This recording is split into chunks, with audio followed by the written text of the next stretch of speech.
33 anyos na sila Pisa. Pero halos araw-araw pa rin niyang sinusuyot ang gubat sa Esperanza, Sultan Kudarat.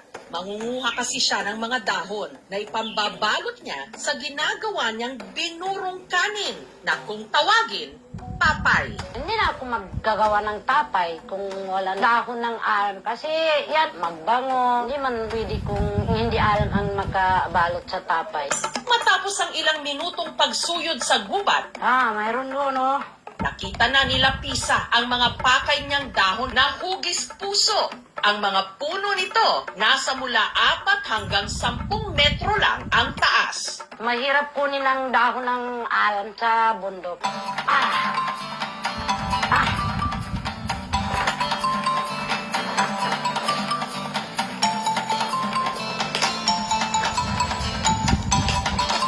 Pag nangha ako ng dahon ng alam, dapat ganito kalaki, dapat hugis puso. Nung nakakolekta na siya ng sapat na dahon, umuwi na siya para magluto ng tapay. Nakakapagod. Iilan lang ang marunong magluto nito sa buong Esperanza. At sila Pisa na marahil ang pinakamatanda sa kanila. Sa paggawa ng tapay, una munang nagsaing sila Pisa ng 4 na kilong bigas.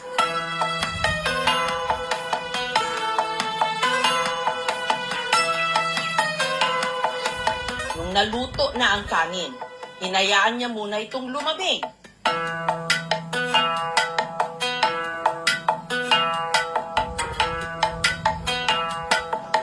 At saka niya ito binudburan ng bubol o yeast.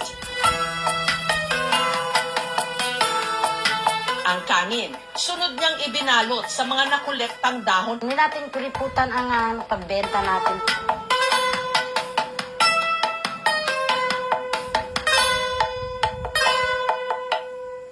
Ang mga gawa niyang tapay, isinuksok niya sa isang lalagyan. Tinakpan ulit ng dahon. Yan ang paraan na madali siyang mag-init. Yan. Tapos na. At inimbak sa isang malamig na sulok ng kanyang tahanan. Hahayaan niya itong magburo o mag-ferment sa loob ng 24 oras.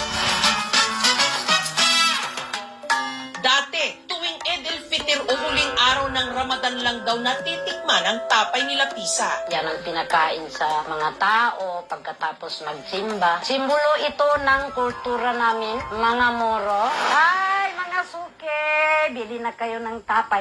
Pero dahil sa pagmamahal sa kanilang tradisyon at para may ekstrang kita na rin, halos araw-araw niya na itong inilalako. Yung tapay, piborito ng mga tao sa umaga, ang partner niya, yung kapit ng nitid. Ay, papataya. Mahirap, sir. Hindi ko naramdaman ang pagod ko dahil yan ang paraan ko, sir, na makapera. Sukran! Di ko katurnanin niya ba, kapandagan ko ba niya? Sa tapay. Tapos di ko katurnanin niya kan kultura namin.